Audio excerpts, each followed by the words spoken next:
Decisions మీరు direct వీలుగా అట్లా పంపారు కదా, మనం కూడా చెప్పాలి కదా. దిద్దుగా ఒకటి ఉంది, యూనివర్సిటీ ఒకటి ఉంది, అదే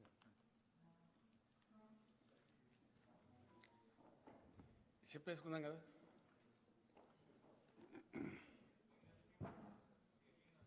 ఏమంటారు? కాదు 7 ఏమో నాకు చీఫ్ జస్టిస్ గారితో మీటింగ్ ఉంది. 15th మన తెలంగాణ జ్యుడిషియల్ ఆఫీసర్స్ మీటింగ్ ఉంది. సుప్రీంకోర్టు సీజే గారును వాళ్ళంతా వస్తున్నారు. దానికి సంబంధించి మన సీజే గారితో నాకు 7th మీటింగ్ ఉంది. ఇప్పుడు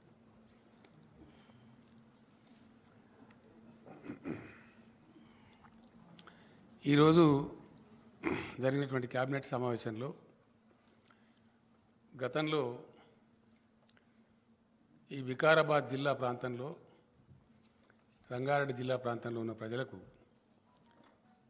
ప్రభుత్వ పరంగా మేము ఇచ్చినటువంటి హామీ మేరకు జియో 111 ఎత్తేస్తూ కేబినెట్ డిసైడ్ చేసింది. అయితే దాని మీద చీఫ్ సెక్రటరీ గారి ఆధ్వర్యంలో కమిటీ చేసినాము. పొల్యూషన్ బోర్డు,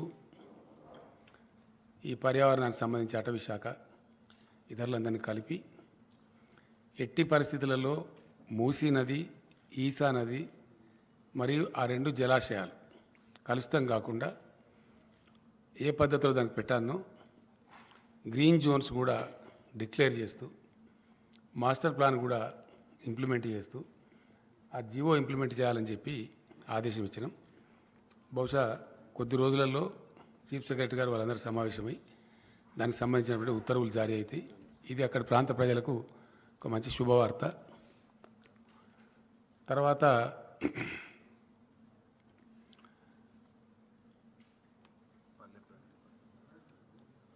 మే 20 నుంచి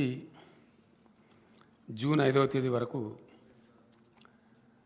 పట్టణ ప్రగతి మరియు పల్లె ప్రగతి డ్రైవ్ మళ్ళా ఒకసారి చేపట్టి చాలా ఉధృతంగా వర్షాకాలానికి ముందు చేయాల్సిన అవసరం ఉంటుంది కాబట్టి పల్లె ప్రగతి, పట్టణ ప్రగతి కూడా 20th May to June 5th అనేది అది కూడా ఈరోజు క్యాబినెట్ డిసైడ్ చేసింది.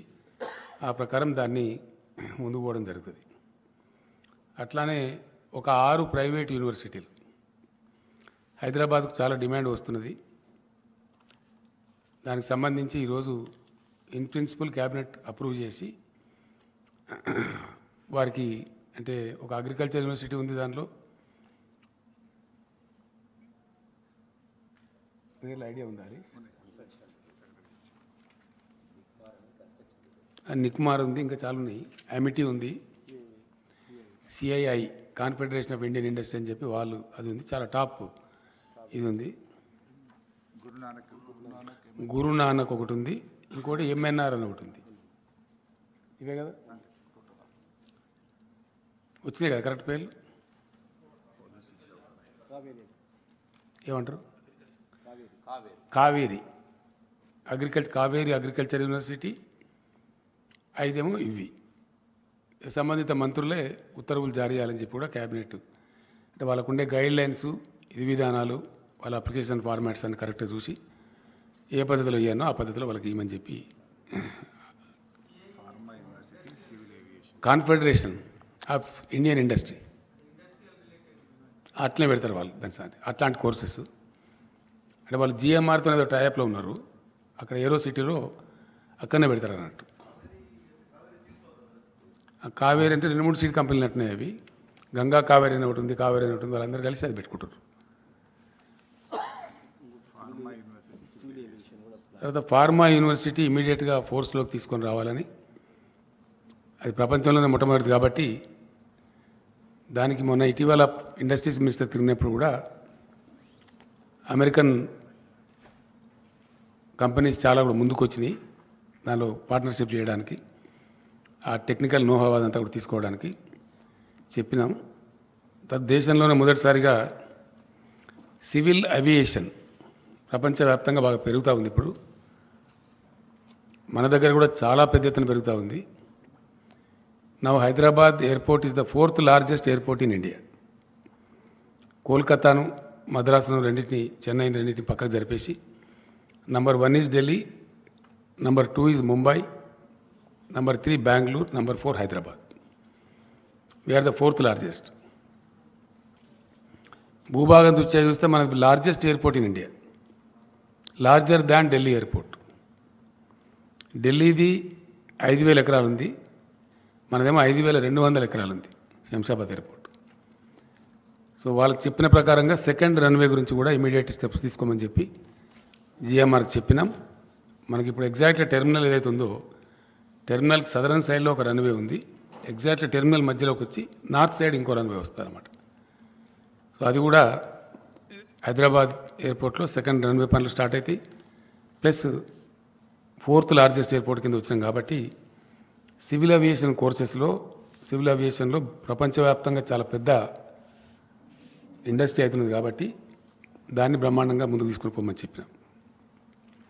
ఇది పాతదే కదా శ్రీనివాస్ గౌడ్ గారు, ఓల్డ్ అది అయిపోయింది. తర్వాత ఇంకో మెయిన్ డిసిషన్ ఈ యూనివర్సిటీలలో నియామకాలు అన్నీ కలిపి దాదాపుగా ఒక 3,500 పైచీలకు ఉన్నట్టున్నాయి. ఇది ఎవరికి వాళ్ళే చేయడంలో అక్కడ కొన్ని రకాల ఇబ్బందులు, కొన్ని ఆరోపణలు అవన్నీ కూడా వస్తూ ఉన్నాయి. వేరే రాష్ట్రాలు పరిశీలించినప్పుడు ఒక కామన్ బోర్డు విద్యాశాఖ ఆధ్వర్యంలో పెట్టి రిక్రూట్మెంట్ చేసి ఏ యూనివర్సిటీలో టీచింగ్ నాన్ టీచింగ్ సిబ్బంది ఎంత అవసరమో తెప్పించుకొని ఆ ప్రకారం ఫుల్ఫిల్ చేస్తారు. పబ్లిక్ సర్వీస్ కమిషన్ ద్వారా కానీ ఇతర మెకానిజం కానీ ట్రాన్స్పరెంట్గా పారదర్శకంగా చేసి ఆ రిక్రూటెడ్ స్టాఫ్ను వాళ్ళకు అలాట్ చేసేస్తారు. ఆ రకంగా అది కూడా ఇబ్బంది లేకుండా జరిగిపోతుంది. దాని తదనంతరం సమైక్య రాష్ట్రంలో అత్యంత బాధాకరంగా నలిగిపోయి చితికిపోయినటువంటి రంగం మన వ్యవసాయ రంగం. పూర్తి స్థాయిలో మైనర్ ఇరిగేషన్ వ్యవస్థ అంతా ధ్వంసం చేయబడి ప్రాజెక్టులు దశాబ్దాల తరబడి పెండింగ్ పెట్టి తెలంగాణ కోసం చేపట్టబడిన అనేక ప్రాజెక్టులు అబాండన్ చేసి అనేక రకాలుగా విధ్వంసం చేయడం ద్వారా తెలంగాణ రైతాంగానికి అప్పుడు భూగర్భ జలాలే దిక్కైంది. కరువులు కాటకాలు అనేక ఇతరత్ర దీనివల్ల తెలంగాణ గ్రామీణ ముఖ చిత్రం మొత్తం చెల్లాచెదురైపోయి రైతుల ఆత్మహత్యలు కూడా చాలా భయంకరంగా జరిగినాయి. ఆకలి చావులు కూడా చాలా జరిగినాయి. సరే, అనేక దశాబ్దాల పోరాటం తర్వాత సాధించుకోబడ్డ తెలంగాణ రాష్ట్రంలో తెలంగాణ గ్రామీణ ఆర్థిక పరిపుష్టి కోసం చాలా పకడ్బందీ ప్రణాళికతోని టీఆర్ఎస్ ప్రభుత్వం అనేక కార్యక్రమాలు తీసుకున్నది. అందులో భాగంగా వ్యవసాయంలో అద్భుతమైన ఫలితాలు సాధించే దిశగా అనేక ఉద్దీపనలు ఆ రంగానికి ప్రభుత్వం సమకూర్చడం జరిగింది. ఆ ఉద్దీపనలలో భాగంగా గతంలో ఏంటంటే 2 సమస్యలు బాగా పట్టి పీడించేటి రైతాంగాన్ని. ఒకటి నీళ్ల సమస్య, ప్రాజెక్టులు కాకపోవడం, కాలువల ద్వారా నీళ్లు రాకపోవడం, కరువు కాటకాలు సంభవించడం ఒక భాగం. రెండవ భాగం ఆ ఉన్న కొద్దిపాటి 600 నుంచి 900 ఫీట్ల లోతులోకి వెళ్ళి తీసుకునే భూగర్భ జలాలు కూడా కొద్దిపాటి అందుబాటులో ఉన్నా అవి తీసుకోవడానికి అవసరమైన కరెంటు చాలా అస్తవ్యస్తంగా ఉండి వందలు వేల సంఖ్యలో ప్రతిరోజు మూటలు కాలిపోవడం, తద్వారా రైతులు నష్టపోవడం, ఆ కరెంటు కోతల వల్ల వరి పంటలు ఎండిపోవడం, ఇట్లాంటి అనేక చాలా బాధాకరమైన దృశ్యాలు మన కళ్ళారా చూసినాం. చాలా పెద్ద, అసలు సమ్మర్ వచ్చిందంటేనే ఒక భయోత్పాతమైన పరిస్థితి. రైతాంగం ఇప్పుడు కూడా అరిచేతిలో ప్రాణం పెట్టుకొని బతికే పరిస్థితులలో చాలా దీనావస్థలో ఉంది. అందువలన వ్యవసాయం చాలా ఘోరాతి ఘోరమైన పరిస్థితికి లోనైంది. దాన్ని తిరిగి పునరుజ్జీవింపజేయడానికి first step was taken by the government was mission Kakatiya. చాలా అద్భుతమైన ఫలితాన్ని ఇచ్చింది అది, చాలా చాలా అద్భుతమైన ఫలితాన్ని. అది సాంకేతికంగా భూగర్భ జలశాఖ, కేంద్ర జలవనరుల శాఖ వాళ్ళ నివేదికల్లో వెల్లడించారు. ఇండియాలో అత్యధికంగా భూగర్భ జలాలు పెంచిన రాష్ట్రం ఏది అంటే తెలంగాణ అని చెప్పడం జరిగింది. దానికి తోడుగా ఎలక్ట్రిసిటీని అద్భుతంగా తయారు చేసి, చాలా చాలా అద్భుతంగా తయారు చేసి క్లీన్ ఎనర్జీ సప్లై చేయడంలో, నాణ్యమైన విద్యుత్తును 24 అవర్స్ అన్ని రంగాలకు అందించడంలో తెలంగాణ గొప్ప విజయం సాధించింది. ఇంకా ఇప్పుడు మనకు రాబోయే రోజులలో యాదాద్రి 4000 మెగావాట్స్, ఎన్టీపీసీ కన్స్ట్రక్ట్ చేసినటువంటి 1600 మెగావాట్లు ఇయర్ 23లో మనకు అందుబాటులో రాబోతా ఉంది. అండ్ ఇంకొక 5600 మెగావాట్స్ ఆఫ్ థర్మల్ పవర్ మనకు నెక్స్ట్ ఇయర్లో ఇయర్ 23లో 23 ఎండింగ్ అంటున్నారు వాళ్ళు, కొద్దిగా స్పీడ్ చేయమన్నాం కాబట్టి ఇంకో 5600 మెగావాట్లు కూడా మనకు యాడ్ కాబోతుంది. ఆ రకంగా విద్యుత్ పంపిణీ విధానంలో ఉండేటువంటి ఆ యొక్క అసమతుల విధానాన్ని సమతులం చేసి, అంటే డిస్ప్రపోర్షనేట్ సిస్టమ్ అంతా కూడా ప్రపోర్షనేట్ చేసి చాలా చక్కగా నాణ్యమైన విద్యుత్తు కోతలు లేకుండా, లో వోల్టేజ్ లేకుండా అందించడం వల్ల కూడా గణనీయంగా వ్యవసాయ ఉత్పత్తులు పెరిగిపోయినాయి. చాలా పెద్ద ఎత్తున రైతు ఆ షీట్ ఏది అది విలేకరులకు ఏంది కదా,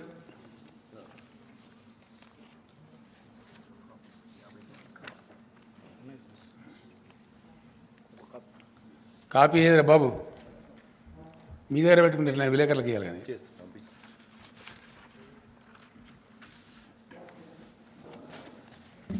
మన కోసం కాదు కదా, వాళ్ళ కన్సంప్షన్ కోసం పెట్టేసి మీరు. సో అట్లా జరిగింది. జరగడం ద్వారా ఏమైంది, చాలా అద్భుతమైనటువంటి వ్యవసాయ విస్తరణ జరిగింది. అద్భుతంగా రైతులు పంటలు పండిస్తున్నారు. గొప్ప పంటలకు ఆలవాలంగా తెలంగాణ తయారైంది. దానిలో ఉన్న పథకాలు నేను చరిత్ర చరవడం చేయను, కానీ పాసింగ్ రిమార్క్ చెప్పాలా. ఒకటి, ఆన్ గోయింగ్ పెండింగ్ ప్రాజెక్టులను సత్వరం పూర్తి చేయటం. 2, మిషన్ కాకతీయ వార్పుడ్ బేసిస్లో ప్రపంచమే అబ్బురపడే విధంగా ఈవెన్ యుఎన్ఓ కూడా ప్రశంసలు వచ్చినాయి. ఆ రకంగా మిషన్ కాకతీయ కంప్లీట్ కావటం. 3, రీఇంజనీరింగ్ చేసి భారీ ప్రాజెక్టులకు శ్రీకారం చుట్టి అద్భుతంగా world's largest multi stage lift irrigation scheme Kaleshwaram record టైంలో కంప్లీట్ చేయటం, దాని ఫలితాలు కూడా అందుతూ ఉన్నాయి. వీటికి తోడుగా గత 3-4 సంవత్సరాలుగా భగవంతుని దయ వల్ల ప్రకృతి కరుణించి అద్భుతమైన వర్షపాతం కూడా దీనికి జోడైంది. దానికి తోడుగా కరెంటు అద్భుతంగా అన్ని సీజన్లలో ఏ మాత్రం వోల్టేజ్ ప్రాబ్లం లేకుండా సరఫరా కావడం కూడా చాలా ఇంపార్టెంట్ ఇన్పుట్ అయింది. వీటికి తోడు ప్రభుత్వం ఇచ్చిన ఉద్దీపనలు ఏవైతున్నాయో ఇండియాలో కాదు ప్రపంచంలో కూడా ఇక్కడ ఇవ్వరు. ఎకరానికి సంవత్సరానికి 10,000 రూపాయలు. No government gives in India and nowhere in the world 10,000 rupees per acre per annum రైతులకు ఇచ్చే ఒకే ఒక్క ప్లేస్ ఎంటైర్ భూగోళం మీద తెలంగాణ రాష్ట్రం. ఇండియాలో కాదు, భూగోళం మీదని డైరెక్ట్ బెనిఫిట్. ఏ మాత్రం దానిలో మధ్యలో దళారు లేకుండా, పైరవీలు లేకుండా ఇవ్వటం. రైతులకు 24 గంటలు ఉచిత విద్యుత్ ఇవ్వడం. రైతులకు ఉచితంగానే నీటి సరఫరా చేయడం. గతంలో ఉన్న నీటి తీరువా బకాయిలు సుమారు 500 కోట్లు రద్దు చేయడం కాకుండా కొత్తగా ₹1 కూడా తీసుకోకుండా ప్రాజెక్టుల ద్వారా, ఇది కూడా ఎక్కడ ఇయ్యరండి ఇండియాలో, నోవేర్. మన చుట్టూ ఉండే 4 రాష్ట్రాలు కూడా ఏ రాష్ట్రంలో ఇవ్వరు, భారతదేశంలో ఇవ్వరు. ప్రధానమంత్రి గారి రాష్ట్రం గుజరాత్లో కూడా ఇవ్వరు. Nowhere in India. Only Telangana which supplies water, surface water కూడా వితౌట్ వాటర్ సెస్ ఇవ్వటం. తర్వాత రైతులు చనిపోతే వయసుతో నిమిత్తం లేకుండా, చనిపోయిన కారణంతో నిమిత్తం లేకుండా వాళ్ళకు అద్భుతంగా ప్రభుత్వమే మొత్తం ప్రీమియంస్ చెల్లించి 8 రోజులు దాటకుండా వాళ్ళకు రైతు బీమా సౌకర్యం కల్పించడం. ఇట్లాంటి వాటి వల్ల చాలా అద్భుతంగా రైతులు పంటలు పండించారు. కరోనాకు సందర్భంలో చెలరేగినటువంటి ఆ మరణాలు, భయోత్పాతం, ఒకటే చోటకు రైతులంతా వచ్చి మార్కెట్లలో రోజుల తరబడి, గంటల తరబడి ఉంటే వ్యాధి ప్రబలుతున్న ఉద్దేశంతో never before in the Indian history, ఇప్పుడు కూడా లేదు, ఎప్పుడూ లేదు, నెవర్ అండ్ ఎవర్ 7,000 పైచిలకు కొనుగోలు కేంద్రాలు ఏ గ్రామానికి ఆ గ్రామంలో పెట్టి nowhere in India this is. Telangana సైజుతో కంపేర్ చేస్తే చాలా ఎక్కువ.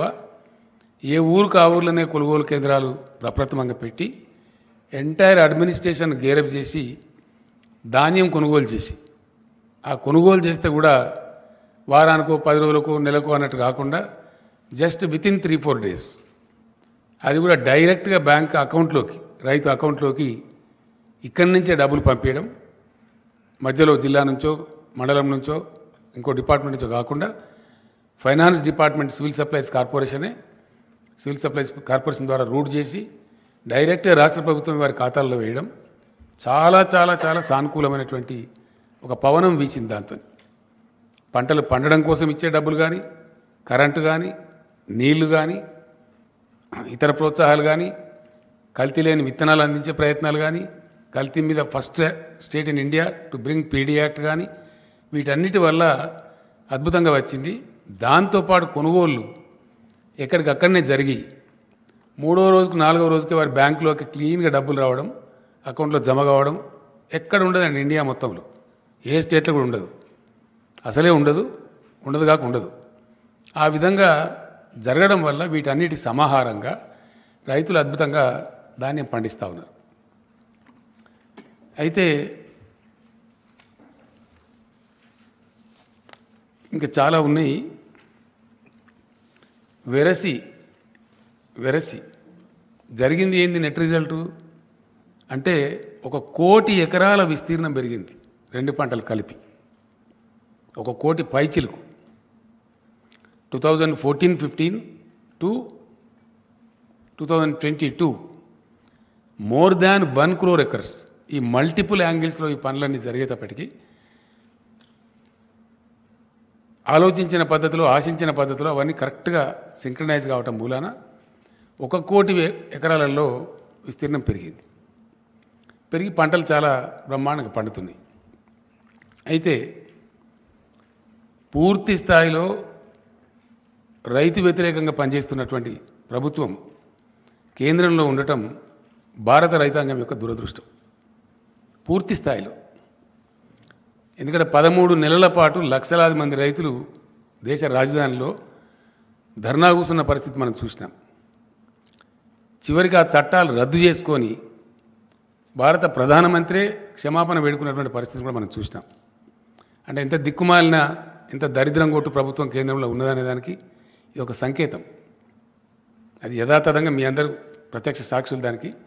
దానిలో ఏం డంబాచారం కానీ, మిర్చి మసాలా వేసి నూరిన మాట కానీ ఏం లేదు. అది ఫ్యాక్ట్, హిస్టరీ.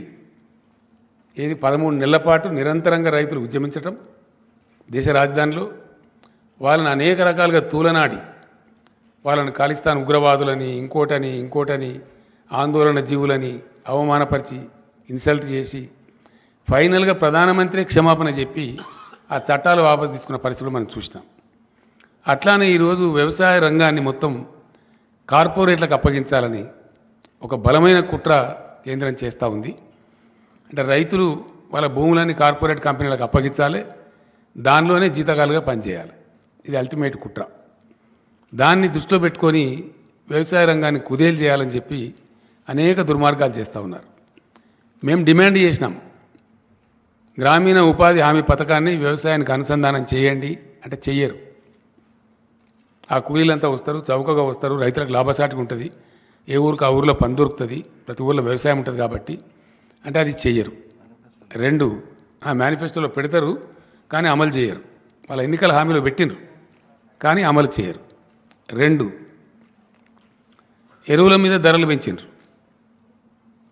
అలొకేషన్ మొన్న జరిగిన బడ్జెట్లో, లాస్ట్ టైం కూడా బడ్జెట్ సందర్భంగా నేను చెప్పిన, ఎరువుల మీద విపరీతంగా ధరలు పెంచిండ్రు. 2 భూగర్భ జలాల మీద ఆధారపడి వ్యవసాయం చేసే రైతులకు వాళ్ళ బావుల కాడ మీటర్లు పెట్టాలి అని దిక్కుమాలిన పనికిమాలిన విద్యుత్ సంస్కరణలు తెచ్చిండ్రు. దానికి ఇన్సెంటివ్స్ పెట్టి 0.5% FRBM లోన్ కూడా దానికి అనుసంధానం చేసి రాష్ట్రాలను నష్టానికి గురి చేస్తూ ఉన్నారు. అంటే వ్యవసాయ రంగాన్ని బలహీనపరచాలి, కుదేలు చేయాలి, డిస్కరేజ్ చేయాలి అనేటువంటి అంతర్గత కుట్రలో ఇవన్నీ బాగా. అట్లానే మార్కెట్లన్నీ లేకుండా చేస్తాం అని చట్టాలు తెచ్చిండ్రు. సరే, ఇప్పుడు తోక ముడిచిండ్రు. ఆ తర్వాత ఆ రోజు రైతులకు హామీ ఇచ్చారు, మేము ఎంఎస్పీ కోసం అది చేస్తాం, మరొకటి చేస్తాం, ఇంకొకటి చేస్తాం అని చెప్పి ఈ రోజు వరకు అతి గతి లేదు. నిన్న మొన్న పార్లమెంట్ సెషన్ జరిగితే వాళ్ళకి అవసరమైన చట్టాలు పాస్ చేసుకున్నారు తప్ప ఆ రోజు రైతులకు ఇచ్చిన హామీ నిలబెట్టుకోలేదు. ఇలా దేశ రైతాంగం అంతా కూడా గమనిస్తూ ఉన్నారు. నిన్న నాతో పాటు ఢిల్లీలో ధర్నాలో పాల్గొన్న ఆ రాకేష్ టికాయత్ కూడా ఒక మహాసంగ్రామాన్ని మొదలుపెట్టబోతున్నాం మళ్ళీ భారతదేశంలో అని చెప్పి కూడా చెప్పడం జరిగింది. అది డెఫినెట్గా జరుగుతుంది కూడా. అదే పద్ధతిలో తెలంగాణ పండించినటువంటి ధాన్యం, వరి ధాన్యం విషయంలో చాలా చిక్కిరి బిక్కిరిగా వితండవాదం చేస్తూ పిచ్చి పిచ్చిగా తలా తోకలేని విధంగా కేంద్ర ప్రభుత్వం వ్యవహారం చేసింది. నేను స్వయంగా వెళ్ళినాను, మాట్లాడినాం. రాష్ట్ర మంత్రివర్గం యొక్క 5-6 సభ్యులు వెళ్ళినారు, వాళ్ళు మాట్లాడినారు, లెటర్స్ ఇచ్చినాం, అవన్నీ కూడా చేసినాం. ధాన్యం కొనమంటే దాన్ని కాలుకు పెడితే మెడకు పెట్టి కాలుకు పెట్టడమే కాకుండా అతను చాలా అవమానపరిచి రైతులను మాట్లాడినాడు, రాష్ట్రాన్ని మాట్లాడినాడు. 2 విషయాలు ఏంటంటే ఎంత చీప్గా, ఎంత తెలివి తక్కువగా ఆ మంత్రికి అసలు మెదడు, జ్ఞానం, బుద్ధి ఏమైనా ఉందా లేదా కూడా అర్థం కాదు. అతను నూకలు తినడం అలవాటు చేయండి మీ రాష్ట్రానికి. మంచి ఫైన్ రైస్ పండించి అద్భుతమైన పంటను దేశానికి అన్నం పెట్టే రైతాంగానికి వాళ్ళు వడ్లు పండించి మంచి బియ్యమే దేశానికి అన్నట్టు వాళ్ళు నూకలు తినన్నట్టు. ఎంత గర్వం అండి, ఎంత అహంకారం. దేశానికి అద్భుతమైన పంట పండించి అన్నం అందించేటువంటి తెలంగాణ ప్రజలను మీరు నూకలు తినడం అలవాటు చేయండి అని చెప్పడం. ఇంకోటి, నేను పోయినప్పుడు ఆయన అన్నాడు, క్యా చమత్కార్ కర్ దియా భాయ్ తెలంగాణ, క్యా చమత్కార్ హో గయా అని ఒకటి. రెండవది ఇంకోటి, అతి తెలివి తక్కువగా, అంటే వాళ్ళకి తెలివి తక్కువ ఉండి ఇతరులకు కూడా తెలివి తక్కువ ఉన్నది అనుకుంటారు అన్నట్టు. అది చరిత్ర ఇడ. ఎస్, డెఫినెట్లీ ప్రాబ్లమ్ ఈజ్ వాళ్ళకున్న వీక్నెస్, వాళ్ళకున్న తెలివి తక్కువతనం, వాళ్ళ సోమరిపోతనం, వాళ్ళ పరిపాలన సామర్థ్యం లేని అవివేకము అందరికీ కూడా ఉన్నాయని అనుకుంటారు అన్నట్టు. వాళ్ళకి ఆ స్థాయి లేదు. ఇప్పుడు తెలంగాణకు ఉన్న స్థాయి కేంద్రానికి లేదు. లేక పర్ఫార్మ్ చేయలేక, చేతగాక, పరిపాలన చేతగాక వాళ్ళు సాధించలేని గమ్యాలు, లక్ష్యాలు తెలంగాణ సాధిస్తే దాన్ని జీర్ణించుకోలేక క్యా చమత్కారోగా. ఇప్పుడు మీకు ఇచ్చిన షీట్లో ఉన్నది చమత్కారం ఏందో, మీకు ఇచ్చిన షీట్లో క్లియర్గా ఉంది. వీళ్ళు ఎంత అంటే 36 లక్షలు తెలంగాణలో వరి సాగు అయితే యాసంగిలో ఒక్క పంటలో, మొత్తం దేశంలో సాగైంది ఎంత? ఏ రాష్ట్రంలో సాగైంది ఎంత? మన దానిలో సగం కూడా ఏ రాష్ట్రంలో సాగాలి. అట్లీస్ట్ మన దానిలో 50% కూడా ఏ రాష్ట్రంలో సాధ్యం కాలే. That is what is the Chamatkar of Telangana. ఇది అర్థం కాక, తెలివి లేక చెప్పచ్చు కదా, మాకు శాత కాదు, మేము దద్దమ్మలం, ఏదో గెలిచిన మతం పేరు మీద, మన పేరు మీద గెలిచే అధికారం చేస్తున్నాం కానీ మాకు శాత కాదని చెప్పచ్చు కదా. అది చెప్పకుండా వాళ్ళ యొక్క అసమర్థతను ఇతరుల మీద నెట్టివేసే విధంగా క్యా చమత్కార్ హోగయా అని ఒకటి మాట్లాడతారు. ఏ రాష్ట్రానికి లేని ప్రశ్న తెలంగాణకు ఎందుకు వస్తున్న సమస్య? ఎందుకు రాదు? ఎందుకే వస్తుంది. ఏ రాష్ట్రమైనంత పంట మేము వేసినాం, తీసుకోమంటే నీకు శాతగాక ప్రతిసారి మెలికబెట్టి, తెలివి తక్కువ మెలికలు పెట్టి, ఫుడ్ సెక్యూరిటీ యాక్ట్ కింద ఉన్న బాధ్యతను విస్మరించి, yes, government of Telangana is avoiding. మేము ఎగుమతి చేయలేమని గత 3-4 సంవత్సరాలు అనేక వేల టన్నుల బాయిల్ రైస్ ఎగుమతి చేసి, ఎగుమతి చేయలేదని అబద్ధాలు చెప్పి అనేక రకాలుగా చేసిండ్రు. ఇలా ఏంది తేడా? దాని ఉన్నది ఏంది? బ్రహ్మ పదార్థం. దానిలో పేద బ్రహ్మ పదార్థం ఏమనుందా? ఏమున్నది దానిలో? నూకల శాతం ఎక్కువ అవుతుంది. యాసంగి వడ్లల్లో నూకల శాతం ఎక్కువ అవుతుంది. టెంపరేచర్స్ పెరుగుతాయి కాబట్టి, టెంపరేచర్ టైంలో పంట వస్తుంది కాబట్టి పెరుగుతుంది. పంటలు వచ్చేది మనకి ఏప్రిల్, మేలో సాధారణంగా 35 degrees దాటిపోతుంది. 35 టచ్ అయినప్పుడు ఏంటంటే బ్రోకెన్ రైస్ ఎక్కువ వస్తుంది. ఆ పర్సెంటేజ్ తేడా ఇప్పుడు అంత కథ. ఏమైనా బ్రహ్మ పదార్థం ఏమి లేదు. అదేందో కథ అని అనుకొని తెలివి తక్కువతనంతో ఏందది కథ అంటే ఏంటంటే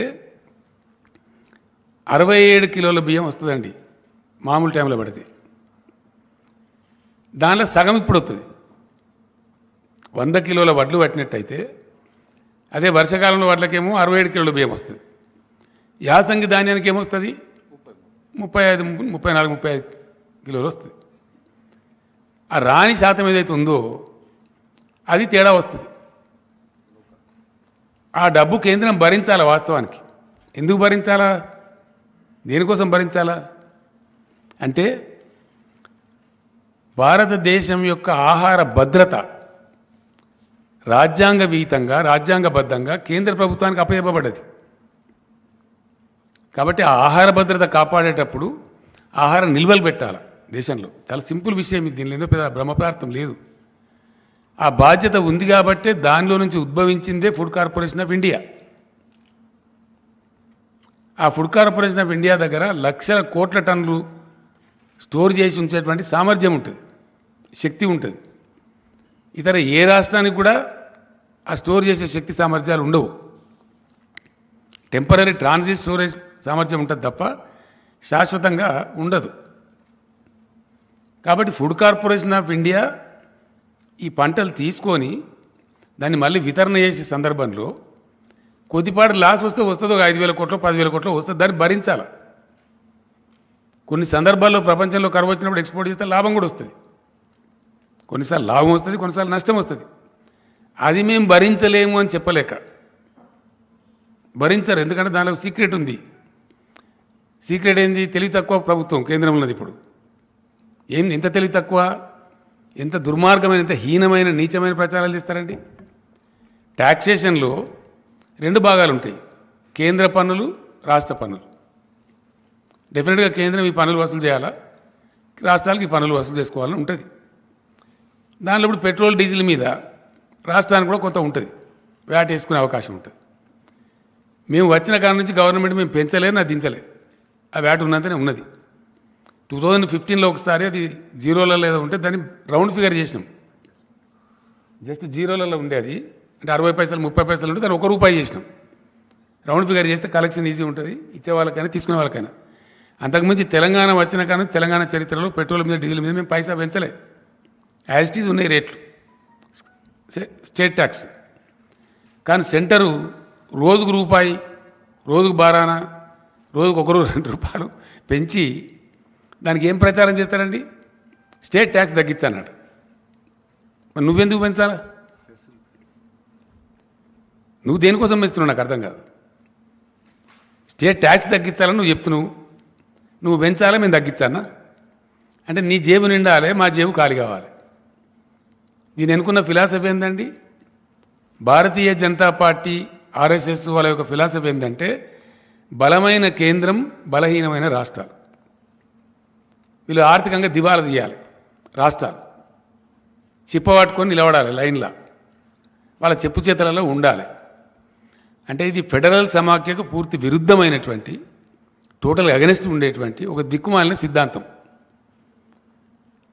ప్రజాస్వామ్యం యొక్క పరిణతి, మెచ్యూరిటీ ఆఫ్ డెమోక్రసీ, ప్రజాస్వామ్య పరిణతి పెరిగిన దేశాలలో సెంటర్ నుంచి పవర్స్ డెవల్యూట్ అవుతాయి రాష్ట్రాలకు, రాష్ట్రాల నుంచి లోకల్ బాడీస్కు ట్రాన్స్ఫర్ అవుతాయి. అది టైర్ విధానం. అధికారాలను రాష్ట్రాలకు ఇవ్వాల్సింది పోయి కాంకరెంట్ లిస్టు పేరు మీద మొత్తం రాష్ట్రాల అధికారాలు కబలిస్తూ బలమైన కేంద్రం, బలహీనమైన రాష్ట్రాలు అనే ఒక సిగ్గుమాలిన సిద్ధాంతం పట్టుకొని పనికిమాలిన యాంటీ ఫెడరల్ సిద్ధాంతం చుట్టూ వేలాడుతూ కొనసాగించే దుష్ప్రచారం ఏంది? స్టేట్ ట్యాక్స్ తగ్గించమనండి, పెట్రోల్ రేట్లు తగ్గుతాయి. మరి నువ్వెందుకు వేస్తున్నావు? ఒకవేళ భారత ప్రభుత్వం యొక్క నీతి సామాన్య ప్రజలకు తక్కువ ధరలకే పెట్రోల్ డీజిల్ అందించాలని అయితే పెంచద్దు కదా. నువ్వు పెంచి రాష్ట్రాన్ని తగ్గించమని ఎట్లా అంటావు? నీకు ఏ నోరుతోనంటావు? నీ నోరా మోరా? What it is. నువ్వు పెంచకుండా ఉండి నువ్వు తగ్గించమంటే నువ్వు గొప్పను అవుతావు. నేను పెంచుతా, నువ్వు తగ్గియాల. ఇది నీతా?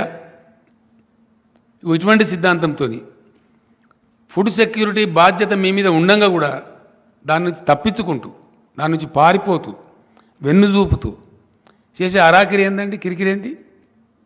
ఏమవుతుంది ఇప్పుడు? ఏదైతే 30% నూకలు వస్తాయో, 32%, 67 అయితే సగం వస్తాయి కదా, దాని మీద వచ్చే నష్టం భరించాలి. ఆ గ్యాప్ దానికి ఇంత గగ్గోలు పెట్టి గందరగోళం ఎత్తి కేంద్ర మంత్రులు ఎల్లయ్య మల్లయ్య వాడేవాడో చెప్ప వీడోడో రాను ఇదా ఇది ఒక గింత పెద్ద దేశాన్ని పరిపాలించే ప్రభుత్వం యొక్క నీతి భారత రైతుల ఏడలు అవలంబించాల్సిన పద్ధతి ఇది దీనికోసం మోరిల్లాగా నోర్లు పెట్టుకొని పచ్చి అబద్ధాలు మాట్లాడుతున్న మనకి తెలిసి ఆత్మవంచన చేసుకొని ఇన్ని అరుపులు పెడబొబ్బలు ఇన్ని కథల ఎస్ యాజ్ ఎ స్టేట్ నీ బాధ్యతను గుర్తు చేయడం మా కర్తవ్యం it is the duty of the government of India to maintain the buffer stocks in the interest of the food security of the country, which you are forgetting, which you are escaping, which you are running away. అది గుర్తు చేయడానికి as a స్టేట్గా మేము గడబడి చేస్తాం కదా, demand చేస్తాం కదా, అడిగినాం. Final నిన్న ఢిల్లీలో పోయి కూడా ఎక్స్పోజ్ చేసినాం. భారత ప్రజల ముందు ఈ ప్రస్తుత భారత ప్రభుత్వాన్ని దోషిగా నిలబెట్టాలి. ఎస్, కాబట్టి ఆ ప్రయత్నం కోసం ఢిల్లీ పోయి కూడా నిన్న సఫిషియెంట్గా ఎక్స్పోజ్ చేసినాం 100%. అక్కడనే నేను నా ఉపన్యాసంలో కూడా చెప్పిన, నేను అడిగిన అక్కడ స్టేట్గా सीरियस क्वेश्चन अड़िना నేను एक राज्य का छोटा सा डिफरेंस में दान खरीदने के लिए, तेलंगाना दान खरीदने के लिए क्या इतना बड़ा केंद्र सरकार के पास धन नहीं है या प्रधानमंत्री जी का मन नहीं है? ఏం లేదు, मन नहीं है. పెద్ద పెద్ద బడా బడా ఘరానా డకెయిట్ గాళ్ళు వేల కోట్లు ముంచుతారు ఒక్కొక్క బ్యాంకును. వాళ్ళని కాపాడుతుంది ప్రభుత్వం. నరేంద్ర మోడీ గారి ఘనత వహించిన ప్రభుత్వంలో అత్యధికంగా సాధించిన ప్రగతి ఏంటంటే బ్యాంకు దివాలాలు తీయించడం, వాళ్ళు సేఫ్గా పోయి లండన్లో ఉండడం. వాళ్ళని అరెస్ట్ చేయడానికి పోతే ఇదే కేంద్ర ప్రభుత్వ పెద్దలు ఫోన్లు చేసి వాళ్ళని వాపసు పిలిపియడం. అవన్నీ ఉన్నాయి, డాక్యుమెంట్స్ వచ్చినాయి, ప్రూఫ్స్ ఉన్నాయి. త్వరలోనే వీళ్ళ మొత్తం పాపాల పుట్ట బయట పెట్టబోతాం. ఎస్, ఏవైతే లండన్లో మంచిగా పిక్నిక్లు ఉన్నారో వీళ్ళ మిత్రులు, ఈ కార్పొరేట్ గద్దలు, వాళ్ళని అరెస్ట్ చేయడానికి సిబిఐ అధికారులు పోతే వాళ్ళని వాపసు పిలిపించారు. పిలిపించడంలో పేర్లు అవన్నీ ఉన్నాయి, త్వరలోనే బయట పెడతాం డాక్యుమెంట్స్, ఢిల్లీ రాజధానిలో పెడతాం. సో ఇవన్నీ చేసుకుంటూ వేల లక్షల కోట్ల రూపాయలు, ఎంతనండి ఇప్పటి వరకు 10.5 లక్షల కోట్ల రూపాయలు మాఫీలు చేశారు సావుకారులకు, సేట్లకు, బడా కంపెనీలకు, ఈ బ్యాంకుల మోసాలు చేసేటోళ్లకు. ఇప్పుడు తెలంగాణలో వచ్చే డిఫరెన్స్ ఏంది? ఒక 3,000-3,500 కోట్లు వస్తుంది యాసంగి ధాన్యం మొత్తం కొంటే, అంతేనా కమలాకర్? 3 నుంచి 3,500 కోట్లు వస్తుంది. ఒక 3,500 కోట్లు 60 లక్షల మంది రైతులకు సంబంధించి, ఒక రాష్ట్రానికి సంబంధించి భరించలేని కేంద్రం ఒకడే దొంగ 21,000 కోట్లు మోసం చేస్తాడు, ఒకడు 18,000 కోట్లు చేస్తాడు. వాళ్ళని మాత్రం ఏమన్నది నిక్షేపంగా ఉంటుంది. ఒక అదానీ గ్రూప్కి ఈ మధ్య 12,000 కోట్లు మాఫీ చేశారు. ఈ మధ్యన పేపర్లోనే వచ్చింది, మీరే రాసిన వార్తలు. అది చేతనవుతుంది కానీ ఈ రైతుల కోసం ఒక 1,500, 2,000 కోట్లు, 3,000 కోట్లు పెట్టుమంటే అది చేత కాదు. దానికి వీరంగాలెత్తుడు, అరుపులు, పెడబొబ్బలు, కుట్రలు, అరాకిరి మాటలు, పనికిమాలిన దిక్కుమాలిన ఆరోపణలు, క్యా చమత్కారోగాయనుడు, రీసైక్లింగ్ చేస్తున్నాడు. రీసైక్లింగ్ చేస్తుందా గవర్నమెంట్? ఎక్కడ చేస్తారా? సాధ్యమే పనేనా? మాకేం పని లేదా? ఓ కేంద్ర మంత్రి మాట్లాడతాడు ఈ మాట, ఇంత పెద్ద భారతదేశం యొక్క మంత్రి. అంటే ఎంత నీచంగా, నికృష్టంగా రైతాంగం పట్ల, దేశ ప్రజల పట్ల ఎంత బాధ్యతారహితంగా కేంద్రం ఉన్నదనే దానికి ఇది ఒక సంకేతం. సో ఏ విధంగా ఉన్నది, ఎన్ని రకాలుగా ఉన్నది, ఎంత బహుముఖీనంగా ఉన్నది, వీళ్ళ యొక్క దుర్మార్గమైనటువంటి రైతు వ్యతిరేక విధానం అనేది ఎక్స్పోజ్ చేయాలని చెప్పి మేము సఫిషియెంట్గా చేసినాం. డెఫినెట్గా నేను ఢిల్లీలో నా స్పీచ్లో నేను చెప్పిన, మీరు ఇయ్యనంత మాత్రాన హమారే కిసానంకు హమ్ గంగామే నై డూబ్ దేంగే, మేము ఎట్లా కాపాడుకుంటాం, మీకు ఎట్లా తెలియలేదు, మేము కాపాడుకుంటాం, మాకు ఆ ధైర్యం ఉంది, అవసరం వస్తే ఒక పూట ఉపాసం ఇంకొక ఖర్చు తక్కువ చేసుకుంటాం అని కూడా చెప్పిన నేను. దాని ప్రకారంగానే ఈరోజు క్యాబినెట్లో సాకల్యంగా విషయాన్ని చర్చించినాం. రైతాంగానికి మేము చెప్పినాం ఏమని, వెయ్యకండి, దుర్మార్గమైన కేంద్రం ఉంది, చక్కదనం లేదు వీళ్ళది, వీళ్ళ వ్యవహారం సరిగా లేదు, కేంద్రంలో ఒక విధవ పనికిమాలిన గవర్నమెంట్ ఉంది, కాబట్టి మీరు ఇతర పంటలు వేసుకోండి అని చెప్పినాం. చెప్తే పాపం చాలా వరకు 20 లక్షల వ్యవసాయం తగ్గిపోయిందండి. ఆల్మోస్ట్ 55 lakhs to 30 lakhsకి వచ్చింది. అంటే 36 ఉంది, దానిలో ఒక 3 లక్షలు సీడ్కి పోతుంది, ఒక దాదాపు 2-2.5 లక్షలు రైతులు తినడానికి ఉంచుకుంటారు సాధారణంగా. అంటే సరాసరి ఒక 20 లక్షల ఎకరాలలో వరి పంట తగ్గేయగలిగినాం మేము ఎఫర్ట్ చేసి. ఆ టైంలో ఇక్కడ ఉండబడే బీజేపీ మేము కొంటాము, మీరు ఎంత నెయ్యండి, కేంద్రమే ఉంటుంది అని వీరంగాలు ఎత్తి ఓ దుర్మార్గమైన దుష్ప్రచారం చేశారు. కొంతమంది పాపం ప్రత్యామ్నాయం లేక 100 రూపాయల నుండి వాళ్ళు వేసుకున్నారు, వెరసి మొత్తం మీద పంట వేసుకున్నారు. వేసినారు కాబట్టి ఇప్పుడు ఈ కేంద్రము ఈ చిన్నపాటి డిఫరెన్స్ మేము భరించము, మా వల్ల కాదని చేతులు ఎత్తేసారు. మేము చివరి దాకా ప్రయత్నం చేసినాం.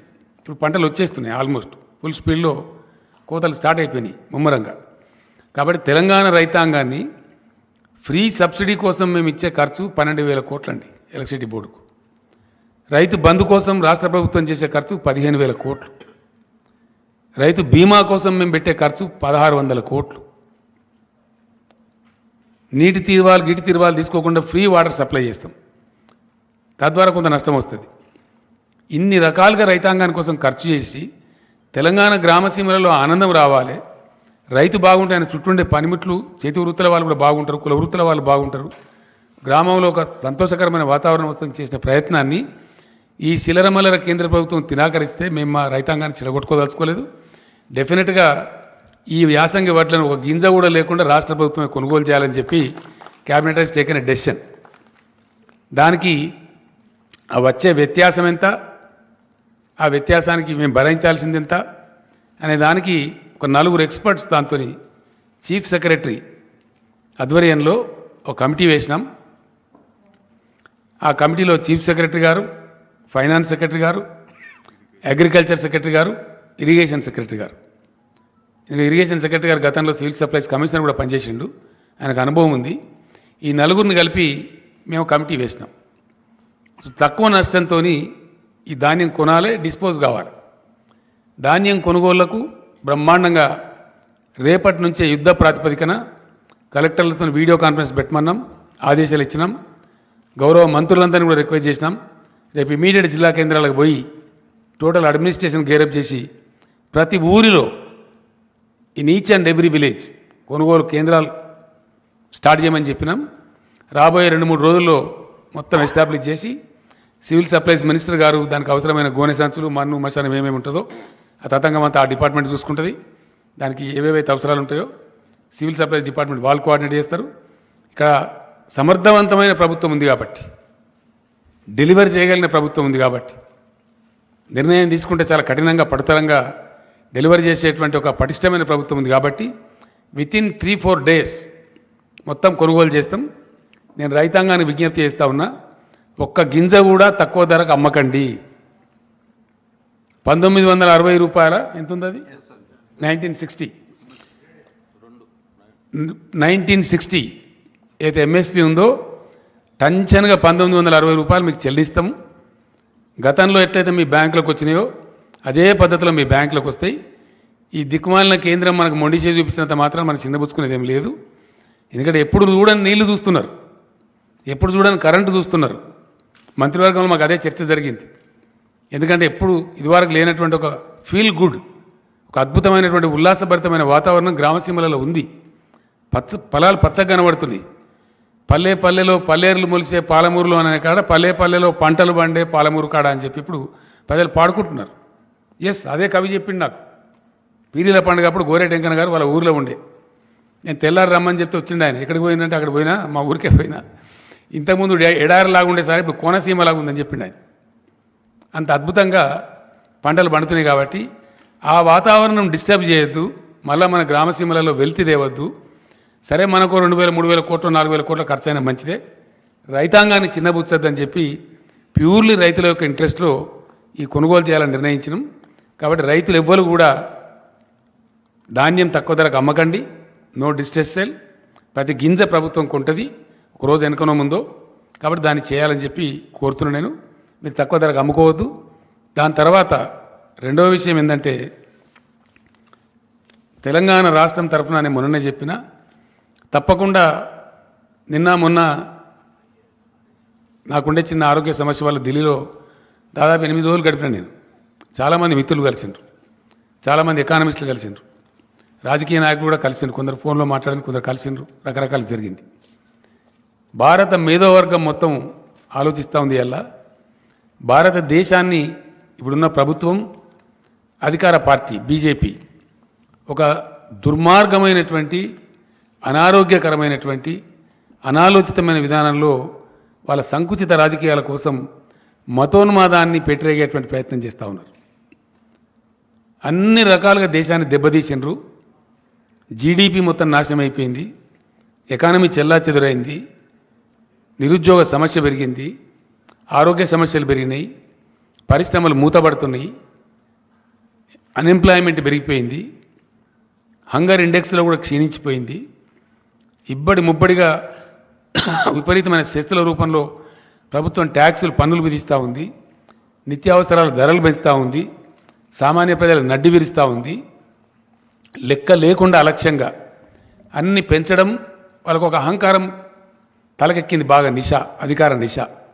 ఏంది, మేమన్నీ చేస్తాం, ఏదైనా రాగానే ఒకటి లో కాశ్మీరీ ఫైల్స్, లో పుల్వామా, లో తోక, లో తొండెం అని ఆ మత గజ్జికి సంబంధించినటువంటి ఒక చిల్లర షార్ట్కట్ మెథడ్లో ప్రజలను అప్పటికప్పుడు ఉద్వేగపరచడం, 10 ఓట్లు సంపాదించుకోవడం జరుగుతూ ఉంది. నిన్నకు నిన్న శ్రీరామనవమి పండుగ జరిగింది. శ్రీరామనవమి పండుగ భారతదేశం అంతా జరుపుతారు, ప్రతి గ్రామంలో జరుపుతారు, ప్రతి ఇంట్లో జరుపుతారు, అందరు పూజ చేసుకుంటారు. శ్రీరామనవమి నాడు ఇప్పుడు ఎన్నికలు రాబోయే రాష్ట్రాలలో ఏం జరుగుతూ ఉంది, ఎన్నికలు లేని రాష్ట్రాలలో ఏం జరుగుతూ ఉంది. గుజరాత్లో రాళ్ళెత్తారు, కర్ణాటకలో రాళ్ళెత్తారు, వేరే కాడ ఎందుకో వేయరు. ఎక్కడ ఎన్నికలుంటే అక్కడ డ్రామా స్టార్ట్, రాళ్ళేసుడు, ఉద్రిక్తతలు సృష్టించుడు, ఆ ఉద్వేగంలో నుంచి వచ్చేదాన్ని పొలిటికల్ క్యాపిటలైజ్ చేసుడు అనేటువంటి ఒక చిన్న ట్రిక్ పెట్టుకొని, దీని ముందర ఏదున్నా సరే సమయానికి అన్ని చెల్లాచెదురైతే అనేటువంటి ఒక దిక్కుమాలిన ఆలోచనతో మొత్తం దేశాన్ని సర్వభ్రష్టం చేసే పరిస్థితి పోతూ ఉన్నారు. చాలా బాధాకరమండి, చాలా అంటే చాలా. అద్భుతమైనటువంటి నగరం మన బెంగళూరు నగరం. అనేక ప్రభుత్వాల యొక్క కృషి ఫలితంగా అది సిలికాన్ వ్యాలీ ఆఫ్ ఇండియా అయింది. 30 లక్షల మందికి డైరెక్ట్గా ప్రత్యక్షంగా ఐటీ ఉద్యోగాలు దొరుకుతాయి. మరో 30 లక్షల మందికి ఆల్మోస్ట్ ఇండైరెక్ట్ ఉద్యోగాలు దొరుకుతాయి. అంత అద్భుతమైనటువంటి రాష్ట్రంలో చాలా అయిందా time, just 2 minutes, 5 to 7, yeah. ఆ రకంగా ఉన్నటువంటి రాష్ట్రంలో 6 రకాల నిషేధాలు ప్రభుత్వం ఉత్తర్వులు ఇస్తాయండి. హిజాబు నిషేధము, హలాల్ మాంసం నిషేధము, ముస్లింలు నడిపే వాహనాలు ఎక్కద్దు, ముస్లింల షాపులలో ఖరీదు చేయొద్దు, ఇంకేదో దిక్కుమాలింది అండి, పనికిమాలి. దీని బ్యాక్లాష్ ఏముంటుందండి? మొన్న కువైట్ దేశంలో 11 మంది పార్లమెంట్ సభ్యులు ఆ ప్రభుత్వానికి రాసిండ్రు, కిక్అవుట్, అక్కడ ఆ దేశంలో వ్యవహారం బాగాలేదు, వాళ్ళు మన దగ్గర ఉంటే కూడా దుర్మార్గంగా ఉంటుంది, వీళ్ళని ఎలగొట్టండి అని చెప్పి మాట్లాడుతున్నారు. అట్లా దాదాపు దేశం నుంచి 13 కోట్ల మంది ప్రజలు వివిధ దేశాల్లో బ్రతుకుతున్నారు. అనేక ఉద్యోగాలు, చిన్న చిన్న వ్యాపారాలు ఏదో చేసుకొని బ్రతుకుతున్నారు. ఒకవేళ ప్రపంచం వాళ్ళందరినీ తరిమేస్తే ఈ భారతీయ జనతా పార్టీ వాళ్ళని పోషిస్తుందా? వాళ్ళకి ఇండియాలో ఉద్యోగాలు ఇస్తారా? ఏం జరగబోతుంది? ఉన్న పరిశ్రమలు మూతపడితే ఇలా పరిశ్రమలో పనిచేసే కార్మికుల గత్యం కావాలా? ఉన్న ఐటీ పరిశ్రమ బిస్తర్ కడితే ఐటీ ఉద్యోగుల గత్యం కావాలా? పెట్టుబడిదారులు విముఖత చూపితే, పెట్టుబడుల వెలువ రాకపోతే, కొత్త ఉద్యోగాల కల్పన జరగకపోతే ఈ నిరుద్యోగ యువత యొక్క ఆశలను ఎటుపోవాలా? దేశం చిన్నాభిన్నమైతే మళ్ళీ సంభాళించుకోవడానికి కనీసం 100 సంవత్సరాలు పడుతుందండి. ఈ చిన్న మతపిచ్చితోని, చిన్న ఉద్వేగాలతోని, అప్పటికప్పుడు కలిగే తాత్కాలిక రాక్షస ఆనందంతో దేశం కోల్పోయేది చాలా ఎక్కువ.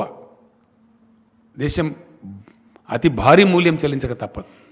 ఎస్, ఇది చరిత్ర చెప్పిన సాక్ష్యం. ఎన్నో ఘటనలు ఉన్నాయి. కాబట్టి ఈ ఉన్మాదుల చేతిలో పడి దేశ యువత, దేశ మేధావులు కొట్టుకొని పోతే 100 సంవత్సరాలు భారతదేశం వెనుకపోతుంది. 100 సంవత్సరాలు, ఒక century. Country is going to lose a century which is disastrous, which is unwanted, undesirable. కాబట్టి దేశ ప్రజలు ఈ ఉన్మాదులు, ఈ దుర్మార్గులు చేసేటువంటి ఈ కుటిలమైనటువంటి కుచితమైనటువంటి విషయాలు వాళ్ళు గ్రహించి తప్పకుండా తమను తాము రక్షించుకునే దిశగా భారతదేశం కదలాలి. ఇది బుద్ధిజీవుల దేశం. డెఫినెట్లీ నేను బలంగా నమ్ముతాను, ఇండియా రియాక్ట్స్. ఇండియా బుద్ధు దేశం కాదు, బుద్ధిజీవుల దేశం. యాజ్ అండ్ వెన్ గివెన్ తప్పకుండా భారత ప్రజ తిప్పి కొడుతుంది, గిల్లి పడేస్తుంది. మేమేదో ఇవాళ ఉన్నామని అహంకారపూరిత మాటలు మాట్లాడి రాష్ట్రాల నుంచి వచ్చే మంత్రులను, రాష్ట్ర ప్రభుత్వాలను అరాకిరిగా మాట్లాడి, ఇష్టం వచ్చిన కథలు మాట్లాడి మేము నడిపించగలుగుతాం అనుకుంటే హిట్లర్లు, ముస్సోలినీలు, నెపోలియన్లే పోయిన చరిత్రలో. అంతకన్నా గొప్పలు కాదు వీళ్ళు. అందుకు సంబంధించి తప్పకుండా తెలంగాణ రాష్ట్రం నుంచి భారతదేశాన్ని చైతన్యపరచడంలో, దక్షిణ భారతదేశాన్ని చైతన్యపరచడంలో ఏదైతే నేను ప్రముఖ పాత్ర వహిస్తాను చెప్పినో తప్పకుండా ఆ పోరాటాన్ని బాగా ఇంటెన్సిఫై చేస్తాం. ఎస్, నేను నాకు రైతు నాయకులు కూడా ఇక్కడ కలిసినరు, మాట్లాడినరు. భారతదేశానికి ఇవాళ భారతదేశ రైతులు ఇప్పటికే సతమతమవుతా ఉన్నారు, ఒక పర్ఫెక్ట్ పాలసీ లేక. ఆ రైతాంగానికి దిక్కు దివాణం లేకుండా అయిపోయింది. వాళ్ళని బికారులుగా చూస్తూ ఉన్నది ఈ ప్రభుత్వం, గతి లేని వాళ్ళుగా చూస్తూ ఉంది. ఏం చేస్తారు మమ్మల్ని అని అనుకుంటా ఉంది. ఏం చేసినారు? మీ మెడలే వంచి ప్రధానమంత్రితోనే క్షమాపణ చెప్పించారు. అది మర్చిపోవద్దు, జాగ్రత్త. ఇండియా రాజ్యాంగపరమైన రక్షణలు ఇస్తూ, మినిమం సపోర్ట్ ప్రైజ్కు రాజ్యాంగ రక్షణ ఇస్తూ, రైతుకు ఇంటిగ్రేటెడ్ న్యూ అగ్రికల్చర్ పాలసీ రావాలి ఈ భారతదేశంలో. ఒక integrated new agriculture policy of India రావాల్సిన అవసరం ఉంది. డెఫినెట్గా దాన్ని నేను పిలుస్తున్న ఎకానమిస్టులను కూడా చాలామందిని, అశోక్ గులాటి గారు కూడా వస్తామన్నారు, దాన్ని మొత్తం ఆ రైతు నాయకులు కూడా వస్తామన్నారు. త్వరలోనే హైదరాబాదులో మొత్తం భారత రైతాంగానికి సంబంధించినటువంటి అన్ని రాష్ట్రాల రైతు ప్రతినిధులను, ఢిల్లీలో ఉద్యమం నిర్వహించిన రైతు సంఘాలను హైదరాబాద్కే పిలిపించి ఇక్కడ వర్క్షాప్ పెట్టి ఆ పాలసీ ఇక్కడ డిక్లేర్ చేస్తాం. గవర్నమెంట్ ఆఫ్ ఇండియా దానికి కర్మ బాగుంటే అడాప్ట్ చేస్తారు, అడాప్ట్ చేయకపోతే వీళ్ళని పక్కకు జరిపి భారత రైతాంగమే గిల్లి పారేసి ప్రత్యామ్నాయ ప్రభుత్వం తెచ్చుకుంటారు. మంచి ఆనందపూర్వకమైనటువంటి న్యూ అగ్రికల్చర్ పాలసీ ఆఫ్ ఇండియాను ఇంప్లిమెంట్ చేసుకుంటారు. అప్పుడు కలకల్లాడే భారతదేశం ఉంటుంది, ఇట్లా వెలవెలవే భారతదేశం ఉండదు. రైతులు బికారులు ఉండే భారతదేశం ఉండదు, రైతులు ఇంత హీనంగా చూడబడే భారతదేశం ఉండదు. దానికోసం కూడా భగవంతుడు నాకు ఇచ్చిన సర్వశక్తులు ధారబోసి ప్రయత్నం చేస్తాం, ఆ విధంగా ముందుకు పోతాం. Thank you. No more questions today because నాకు సీజే గారితో అపాయింట్మెంట్ ఉంది. Will meet tomorrow or day after. Thank you.